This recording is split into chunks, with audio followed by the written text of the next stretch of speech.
Hello, and welcome back to another episode of Redefining Moments. I'm your host, Kelly, and it is such a joy to be with you here today. So, for those of you who might be popping on for a brief moment, or who have been following us on our journey, Redefining Moments is here to meet you wherever you are at. I share my moments that are helping redefine me as an individual in hopes that it will help shape you, help you explore your world in a different way, and to show you that you're not alone in this. We all have these moments, but we're all in this together. So welcome, rest, take a seat, or enjoy a walk, whatever you're doing right now, and come and listen along. So I find it quite ironic because when I was last recording my last episode, I was talking about not taking life so seriously. And guess what happened? I started taking life too seriously again. But now I'm on the other side of it. I've started to realise the core of it, and I've started to unpack that a bit. And I want to share it with you today. So for the last few weeks, my mental health has been quite low, if I'm honest, probably the lowest it's been in a very long time. And if you can't tell, you might not be able to, you might be able to, but it's affected my throat. And I find when my stress levels increase, I tend to get responses of illness that tends to happen through my throat. So as someone said to me the other day, it's my canary in a cage. That is my alarm to be like, you are not okay. There's something going on here. And although I've been feeling like heightened levels of stress and anxiety, I didn't quite appreciate how much that was eating away at me every single day and corroding at me. And I've been exploring that a little. I've been going deeper in trying to understand like what that is and what that means and how that's affecting my life. And it, for me, is the sign of attachment. And I know in Buddhism and other practices, they often discuss impermeability. So not being attached to the meaning or the outcome of life. And today I've had this thought before I went onto my yoga mat. My sinuses were all blocked up. I wasn't feeling 100% in myself. I tend to feel worse in the morning at the moment because my body's fighting this off. And I remember just now the excuses flooding through my brain. Oh, it's okay if you lie in a bit more. Don't worry about it. Rest. You've earned it. And I thought about it and I'm like, actually, that's what's led to the spiral. It's almost these concepts of permission which are allowing me to self-abandon myself. So by allowing myself to lie in more, if I don't get on that yoga mat or I go, oh, I've missed that chance now, I'll do it another day, there's a high chance I won't get back to that. But what that moment on the yoga mat has done for me today has allowed me to reconnect with myself in the morning, has allowed me to stretch my muscles out because a lot of the issues I've also been having is tight joints. And it's allowed me to just find peace and calm before my day starts. And I did the same yesterday before work, and I had a really lovely day as a result of it. And for me, what's come of this is 4 non-negotiables that I have set myself for the next 3 months. And they are literally, maybe 5 actually. We'll list them out and see what number comes up. So my yoga, doing a minimum of 10 minutes on the yoga mat every morning. So whatever is happening, I will make time for 10 minutes on that yoga mat. The other one is my art challenges I've been doing with my friend, because art expresses my creativity. It gives me an outlet to explore, be playful, and discover a new world of my mind. It allows me to tap into my inner child. So I give myself my daily art challenge. Another thing is recording. So whether it's recording my podcast or recording episodes for my Instagram account, that is something that I love doing. And actually, what I've realised, which I'll share with you in a minute, is talking out loud is also so good. I think there's a reason why I love these podcasts, and it's because it allows me to take my inner thoughts and express them. And I think I've mentioned this in previous episodes before. So recording, doing some form of recording or documentation, whether it's writing or recording. The last one it was for is cooking. So one thing I abandon the most is my nutrition. When life gets tough, or when life gets really good, I will also add, I forget to eat. I get so excited by life, or I get so bogged down by life that eating becomes my last resort, when actually it should be my top. And then because of that, I end up going, and then suddenly I crash because I'm so hungry. And I just eat the closest thing to me. I eat things that do not fuel me, that make me feel sluggish, that reduce my mental well-being, that make me feel slow and tired. So cooking is also a priority for me. Not every day, but just 4 times a week, prepping meals or giving myself a nutritious form of food in the week. Because I love healthy food. I absolutely adore it. And I know how good it feels. And I'm sure many people would agree. Some people not so much. But there is probably a healthy food that you're actually like, oh my God, like my soul feels like it comes alive when I eat that. And for me, there are certain meals that just nourish me so much inside and out. They make my brain feel good. They make my body feel good. They make me feel happy when I'm eating them because they're so tasty and delicious. So it's taking that time out of my life to prioritize that. But the thought I had this morning was, this is only temporary. I am a lifetime. And this doesn't take away from the fact that technically I'm only temporary. This life, this body, this being is only temporary. I will have a set number of years on this planet. But what I'm saying in that singular moment is this mood, this energy, this person, this experience, this environment, or this pressure does not deserve me. Or it's only temporary.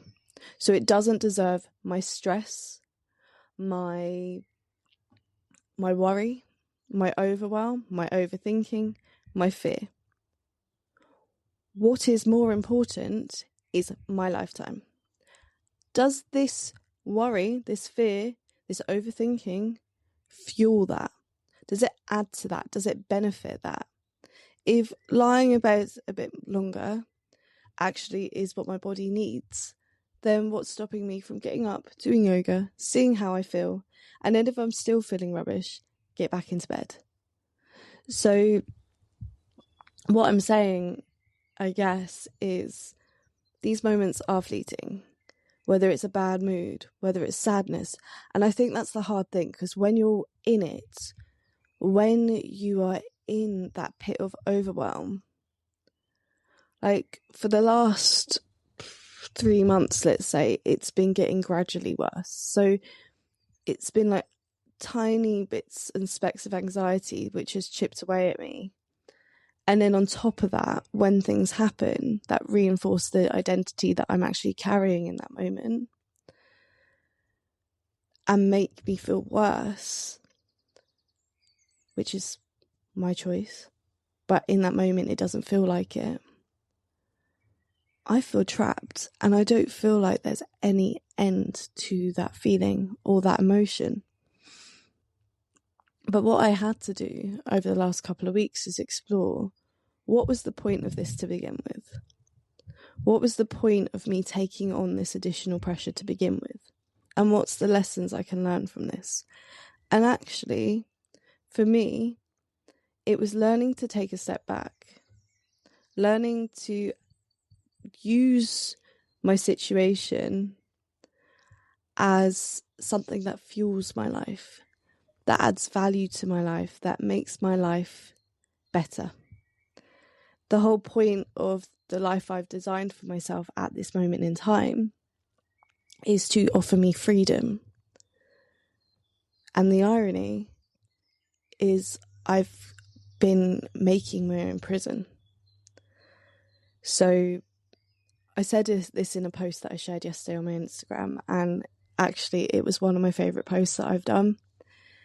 And it was talking about how when we're in overwhelm, when we're in our fight or flight mode, if you think about our brain, it's a container. Like, think about the size of the container that holds your brain. Often we don't think about this area of our body. We don't think about the shape of our brain as it sits in our skull, for example. Think about the actual size of it. The space it actually takes up in your head. I think, one, appreciate the power of it.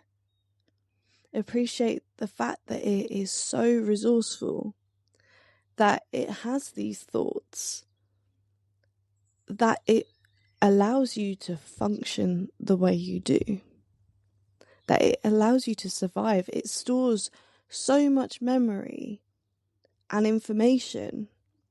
And when I think about that, it almost blows my mind, literally.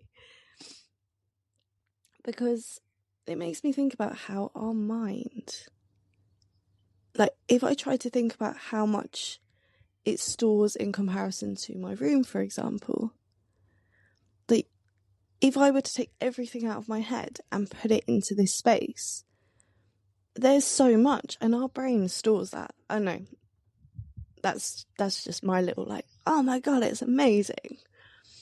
It's so powerful and so incredible. It tries to solve the world's problems from this small and tiny container. And this container is trying its hardest to keep you alive. And we're finding things that are a threat to us, that are a danger, that make us feel miserable. And if I think about it as well, like a lot of this comes from environments we're choosing to put ourselves in. But sometimes we cannot escape the environment. We cannot escape our culture. We cannot escape other people's view of the world and other people's maps of reality. But what we can do is take a look at our own mind and go, hold on a second. What does this mean? What is happening at a deeper level right now? And this is where I was going to with the talking, because the last couple of weeks whilst driving to work, I've got like an hour drive sometimes. And sometimes my brain will go into a loop. And I'm alone in my car and I'm like, great, okay, let's talk about this. There's something clearly niggling here. Let's let it out. So I will catch the thought that seems to be causing me anxiety. And I will be like, okay, tell me about it. What's going on here? And I will start to talk about the situation that's bothering me. It could be a memory from the past, which often it is. And there's a reason that keeps coming up. It could be a situation that's currently going on in my life at the moment. But regardless, there's a loop there. There's a loop. And what tends to happen is once I pull on one string, the rest follow. So then a couple of other loops come to the surface. And then I look at the pattern between them, or I look at the themes of what they might be telling me, or I just let them go. I go, okay, like, I'm glad I got that out. I'm glad I got that off my chest. And then it passes. So I kind of change the meaning of it in that moment. But in other cases, it's also, okay, what's this teaching me? And for example, some things from my past have come up a lot recently. And I realise it's because I miss who I was in that point in my life, because I didn't feel like that version of me anymore. I miss the mirror that other people were to me. I miss the qualities and characteristics that were brought out in me in those moments. And most of all, I missed my freedom. And I felt like I'd lost that. And actually, I hadn't. I was just making choices that was not choosing freedom. And my energy was so low that I was prioritizing the temporary feeling rather than a lifetime. And I think that goes on to the other thing I was thinking about as well. So when I've explored deeper into all this, and I think many of us will be able to resonate and understand. So for me, I do a lot in my life. I had a reflection the other day, which is essentially saying that I feel like a bit of a chameleon. Like, I'm constantly evolving my skin on the surface. I'm constantly evolving my understanding of reality from the surface. But there's something deeper. And I couldn't figure out at the time what that was. There's something deeper in me that I'm not quite facing or I'm not quite understanding yet. And as a result of that, I'm holding myself back. I'm missing out on something that could actually transform my life. And then I looked at my life over the last, let's say 3-4 years. And I thought about it and I was like, okay, what has changed and what hasn't?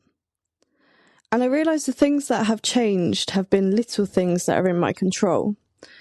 And although they seem little to me, they probably won't seem little to others. So like my modelling went to a whole nother level.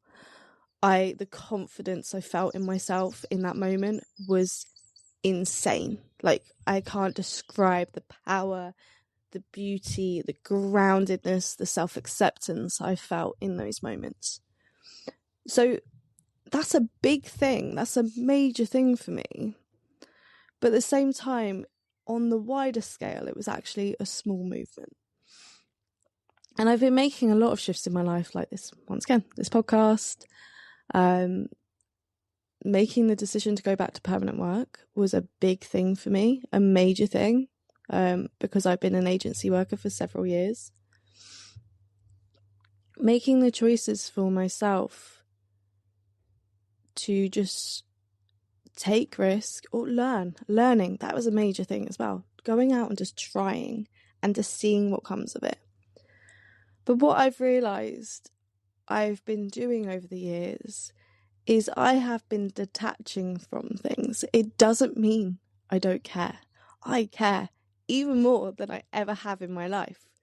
But it's a different type of caring. It's a caring that comes from, I care about this. I value this. This is something that means so much to me, and I'm putting my full body and my full expression into it. But the other caring was coming from a place of need, of desire, of, if I don't sustain this thing in my life will end, or I will be miserable, or whatever fear associated to it. And I realised that's the difference. As I've been moving through my life over the last 10 years, I have gradually learned how to detach more. How to not feel like my life is represented by the environment that surrounds me or the people that surrounds me. So with my friends, I find it really interesting. So when I was younger, I had friendships, but because I didn't have many as well, when that person would leave, or when I would get bullied by someone, or I would feel alone, essentially, I didn't feel like anyone liked me. That became an attachment. So I needed those friendships more. I needed those people in my life more. And then because of that, I was holding on to them and I was like, please don't leave me. But then as I got older, I started to realise, like, I don't need my friends. And that's not completely true. Like, I want them in my life. I love them. I adore them. But at the same time, I've lived in other countries. I say countries, Italy. I've done different things, which has kind of shown me that I can survive by myself. I can find new people. I can evolve and adapt. And because of that, I know I can make friends. I know I can make connections. I know I can meet different and new people all the time. And the last few years has been a complete and utter proof of that. And to the point I know my life can end, and in not an actual physical sense, but a theoretical sense, my world can end and I will just rebuild. And although there is a part of me that is deeply trying to avoid that, at the same time, I'm like, well, I've done it before, I'll do it again. And that's the beauty of when things like that happen. When you hit rock bottom, you can see yourself. You know how to rebuild your life. You have a choice and power in rebuilding your life in that moment, because you're like, well, the worst things happen now. Let's do this. And I find for me, I tend to take the most powerful actions in those moments. But yeah, so I've somewhat detached from my friendships, but I absolutely adore these people. I will do anything for them. My heart is so loving and in deep admiration for the people in my life. Yet I'm detached from them. And that's because I've created this relationship with my friendships where it doesn't matter where I am in the world. It doesn't matter if we haven't spoken for years. If you pop back in my life and you're like, hey, Kelly, how are you? I haven't spoken to you for ages. Or if you need help, need support, as long as you're not a scammer in that situation, because that can happen too. Someone you haven't spoken to in years pops out of the blue like, I need your help. I need you to send me £5,000. It's like, okay, ask me how I'm doing first. But obviously it's not them. But what I'm saying is, I will still be there for those people. There's no meaning attached to, oh, you're not in my life anymore. There's some people I've had to distance for my own boundaries and my own health and my own personal reasons. But a majority of people, if they came into my life and they were like, Kelly, I need you, or hey, how are you doing? There's still a kindness, there's still a politeness, there's still a form of respect and value there for them. So because of that, there's this sense of detachment. I don't need these people in my life, but when they come into my life, my heart is so full. I feel so warm, and I'm just happy to see them again. And that's the case for a lot of things. When the pressure rises, so the things that have gone unchanged in my life over the last couple of years, I still live at home with my parents, which I love, by the way, but there is a part of me that wants to have deeply my own independence, my own space. Secondly, when it comes to my purpose, my meaning, yes, I've got this, but there's so much more I want to do. I want to go out into the world and help people and do more with my coaching and the skills that I've gained over the years, the insights, the wisdom. There's so much I want to offer this world, and yet I'm not doing it. And I realised for me, it's the same with my art. Years ago, my ex tried to encourage me to sell my art because he was like, you're so good at it, you should be selling it. But the minute you attached a price to my art, I no longer did it. Or I felt stressed by it. I felt pressure, because that's then putting a price on my worth and my joy, at least in my head. So these are things that I personally need to unpack. Where is the attachment? Where is that pressure coming from? And often it is attached to a belief. But suddenly, the minute the stakes rise, the minute there's something that I really want, but it feels so out of reach, I almost create a cycle that fuels into that. And it's the same with relationships as well. Honestly, I feel like you guys are getting my full diary with these podcast episodes, a full monologue of my personal life and reflections. But when it comes to relationships, this is gonna be prepared. To be honest, it might not affect you as much as it's affected me, this realization. But when I realize the stakes are high with relationships, for me, when I've been dating or when I've been in relationships, the thing I observe is when I'm at the start of the relationship, I am like, oh my God, I love this version of me. I'm amazing. This is great. Life's great. I feel so happy. I feel so hopeful. This person's like really mirroring a really beautiful version of me back to me. And then the tiny self-abandonments come in where the stakes rise. This person is really important to me now, and I do not want to lose them from my life. So it's almost like a switch flips in my brain, and I'm like, oh no, I'm going to lose this person now. What can I do to prioritize them? Oh, let's ignore my yoga or the things that make me feel good so I can give more love to them. Because maybe if I give them more love, they'll stay. Still haven't learned a lesson with that, not gonna lie. But I'm hoping the observations are going to help. And then I think for me, what I realised through that is I tend to pick people that are not committing as a result of that. Because if they're not committing, then I'm right. My mind, my subconscious is right.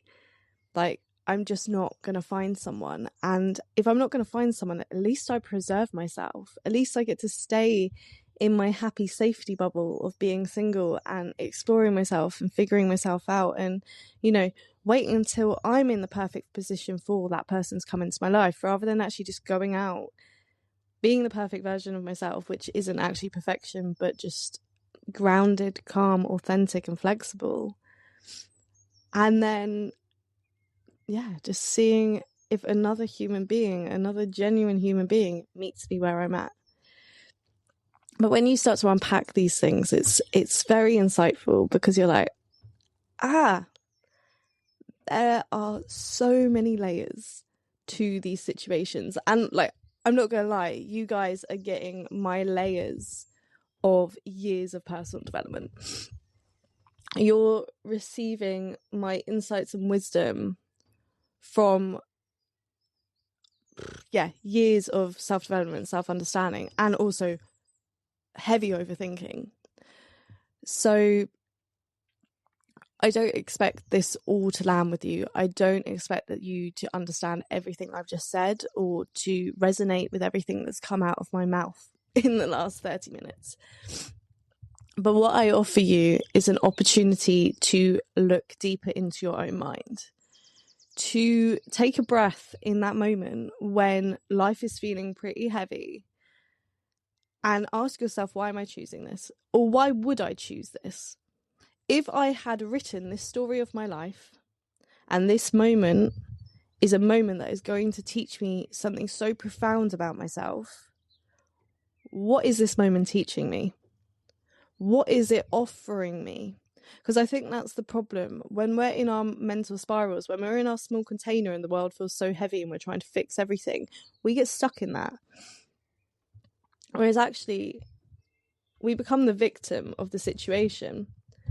And what we can do is shift it to go, what is this offering me? Rather than, why is this making me suffer? Like, why is the world against me? It's shifting that narrative to choosing the lesson, choosing the understanding. Why is this pattern repeating itself? What can it allow me to do or be or understand about myself in order to move with this, rather than ignore, skip or cut through it? Because I think that's the thing, people try and like find shortcuts through their healing. I'm so guilty of this. I just want things to be over. And I think as well, another thing for me, which I should really add, is like, I was spiraling this week, and I have someone in my life who is incredible at supporting me through those moments, and they just sat there and they listened to me, and then they essentially asked, "You done?" Like, they let me just keep raveling, like let all my thoughts that were building up just come out.